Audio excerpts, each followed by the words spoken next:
할렐루야. 오늘 하루도 주님의 은혜가 함께하는 귀한 삶이 될 줄로 믿습니다. 우리가 복하면 우리는 무엇을 가졌는지, 내가 무엇을 붙잡고 있는지, 내게 무엇이 채워졌는지를 찾게 됩니다. 그래서 복 받았습니까? 라고 말하면 그러게 내가 얼마나 많은 걸 가지고 있지? 많이 가지고 있으면 나 복 받았어요. 그리고 내가 생각하는 것보다 좀 적으면 글쎄요, 저는 복이 좀 없는 것 같아요 라고 말합니다. 복에는 자기만의 기준이 있죠. 어떤 사람은 건강해야 복이 있다. 돈이 있어야 복이 있다. 자녀가 잘 돼야 복이 있다. 여러 가지 자기만의 기준이 있습니다. 그러면 신앙의 사람들에게 복이 있습니까? 라고 물으면 그러게 하면서 우리가 찾는 것이 또 예수님의 산상수훈이기도 하죠. 이 팔복을 통하여서 나는 어떠한 복이 있을까? 그러면 산상수훈이 워낙 유명하니까요. 그래서 내 마음에 심령이 가난한 자 하면서 여러 가지 팔복을 찾게 됩니다. 그러니까 우리는 늘 복이라는 개념을 가지고 보면 내게 무엇이 주어졌는지, 가지고 있는지, 쌓아놨는지 이걸 찾고 있다는 거죠. 요한 사도는 우리에게 복을 이야기합니다. 복을 이야기하면서 이 복이 무엇이냐를 우리에게 밝혀주기도 합니다. 먼저 1장 1절입니다. 예수 그리스도의 계시라. 이는 하나님이 그에게 주사 반드시 속히 일어날 일들을 그 종들에게 보이시려고 그의 천사를 그 종 요한에게 보내어 알게 하신 것이라. 아멘. 이 요한계시록은 예수 그리스도의 계시다라고 말합니다. 요한이 우리에게 써서 증거하였지만 이 계시는 예수 그리스도의 계시다. 요한의 계시가 아니라 예수님의 계시다라고 말하는 거죠. 근데 이것을 누가 썼느냐? 요한이 기록했기 때문에 우리는 요한 계시록입니다라고 이야기합니다.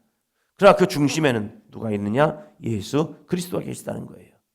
성경이 성경되는 것은 하나님의 감동이 있기 때문에 그렇습니다. 사람의 생각과 사람의 마음으로 하면요, 그것은 하나의 소설책이 될 겁니다. 그러나 하나님의 감동과 하나님의 말씀이 있기 때문에 우리는 그것을 성경이라고 이야기합니다. 이 성경이 우리에게 증거된 이유가 무엇입니까?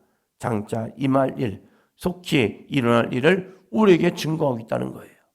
그래서 성경은 장차 되어질 하나님의 역사이기도 합니다. 물론 되어진 역사도 있어요. 그러나 되어질 역사, 그래서 우리는 그것을 계시록이라고 이야기합니다. 이것을 어떻게 합니까? 2절이요. 요한은 하나님의 말씀과 예수 그리스도의 증거 곧 자기가 본 것을 다 증언하였느니라. 아멘. 요한이 한 것은 무엇입니까? 증언이라는 겁니다. 하나님의 말씀과 예수 그리스도의 증거, 이것을 우리는 증언하는 겁니다. 예수님께서 지상명령을 우리에게 주었던 것처럼 너희는 온 천하에 다니며 만민에게 복음을 전파하라 하면서 하나님의 말씀을 전하라 한 거죠. 성령이 우리에게 임하시면 권능을 받고 예루살렘과 온 유다와 사마리아와 땅 끝까지로 내 증인이 되리라. 예수 그리스도를 믿는 우리에게 필요한 것은 증인된 삶이죠. 나 혼자 예수 그리스도를 믿고 끝나는 것이 아니라 내게 임한 복을 함께 나누며 증거하는 삶, 이것이 참된 그리스도인이죠. 우리가 그리스도인 하면 그냥 교회를 다니고 예수님 믿고 구원받는 것으로 끝난다는 거 생각하는 거예요. 아니죠. 여기서 믿으면, 여기서 멈추면 반그리스도인, 반절밖에 되지 않는 거죠. 그러면 그리스도인이 되는 삶이 무엇입니까? 그리스도인이라고 그들에게 이름을 불린 이유가 있잖아요. 그들이 그리스도로 인하여 삶을 살았기 때문에 그들을 그리스도인이라고 했죠. 그렇다면 우리들도 마찬가지죠. 예수 그리스도를 믿고 증인된 삶을 살아갈 때 그 사람이 성도의 삶이요 그리스도인의 삶인 줄로 믿습니다.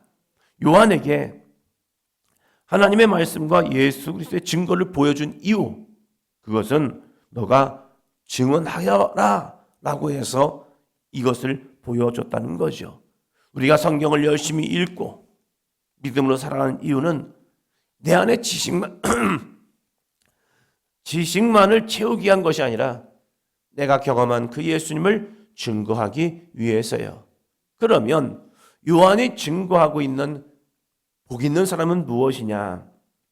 3절이죠. 3절. 이 예언의 말씀을 읽는 자와 듣는 자와 그 가운데 기록한 것을 지키는 자는 복이 있나니 때가 가까움이라. 읽는 자, 듣는 자, 그 가운데 기록한 것을 지키는 자. 이 사람이 복이 있다는 거죠. 오늘 이 새벽에 나오신 여러분은 복이 있는 분들입니다. 왜요? 오늘도 하나님의 말씀을 읽었잖아요. 또 읽는 말씀을 우리가 듣잖아요. 읽는 자도 복이 있는 거고 듣는 자도 복이 있는 겁니다. 또한 그 기록한 것을 지키는 자요. 오늘도 하나님의 말씀을 듣고 읽고 그 중에 우리에게 주시는 거룩한 감동, 그 감동을 받고 하나님의 말씀을 지켜 행하는 자, 이 사람이 복이 있습니다. 복은 멀리 있는 게 아니더라고요. 멀리 있어서 나와는 상관없는 게 아니더라고요. 오늘도 하나님의 말씀을 펴서 그 말씀을 읽으면 그 사람은 복이 있는 겁니다. 그 말씀을 내가 소리내어 읽을 때에 내 영과 혼과 육이 듣잖아요. 그 말씀을 듣는 우리 주변에 사람들이 있잖아요. 몰래 읽는 것이 아니라 그 말씀을 펴서 읽을 때에 그 말씀을 듣는 자도 복이 있답니다. 너무나 놀라운 것은 그 말씀을 듣고 듣다 보면요, 그 말씀이 심겨져서 싹이 나고 자라나고 있다는 거예요. 봄비가 오면 비가 왔나 보다 라고 하잖아요. 근데 이 봄비를 흡수하는 아이들이 있잖아요. 이 식물들이 봄비를 흡수해서 봄비가 올 때마다 점점점 달라지고 꽃망울을 피우고 이제 조금 있으면 꽃을 활짝 피워내잖아요. 수분을 먹었기 때문에 그 수분을 통하여 꽃망울이 점점점 펼쳐지고 있다는 사실입니다. 하나님의 말씀을 처음에 들을 때에 나와 상관없는 말씀을 듣게 되죠. 그러나 그 말씀을 듣고 들을 때에 너무나도 신기한 것은 그 영혼이 깨어나고 있다는 사실입니다. 그래서 우리는요, 듣든지 아니 듣든지 하나님의 말씀을 전하는 것, 이것이 우리의 사명인 줄로 믿습니다. 또한 그 말씀을 듣다 보면 어느 순간에 그 가운데 기록한 것을 지켜 행하게 됩니다.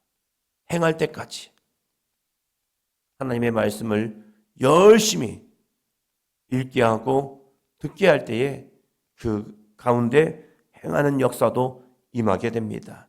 그래서 우리 사도행전 교회가 열심히 하나님의 말씀을 읽고 그 말씀을 듣고 그 말씀을 지켜 행하는 삶, 이것이 바로 지상명령의 삶이죠. 우리에게 분부한 모든 것을 가르쳐 지키게 하라. 이것이 주님이 말씀하신 지상명령이고 오늘 우리에게 주시는 읽는 자, 듣는 자, 지켜 행하는 아름답고 복된 삶이 될 줄로 믿습니다. 기도합니다.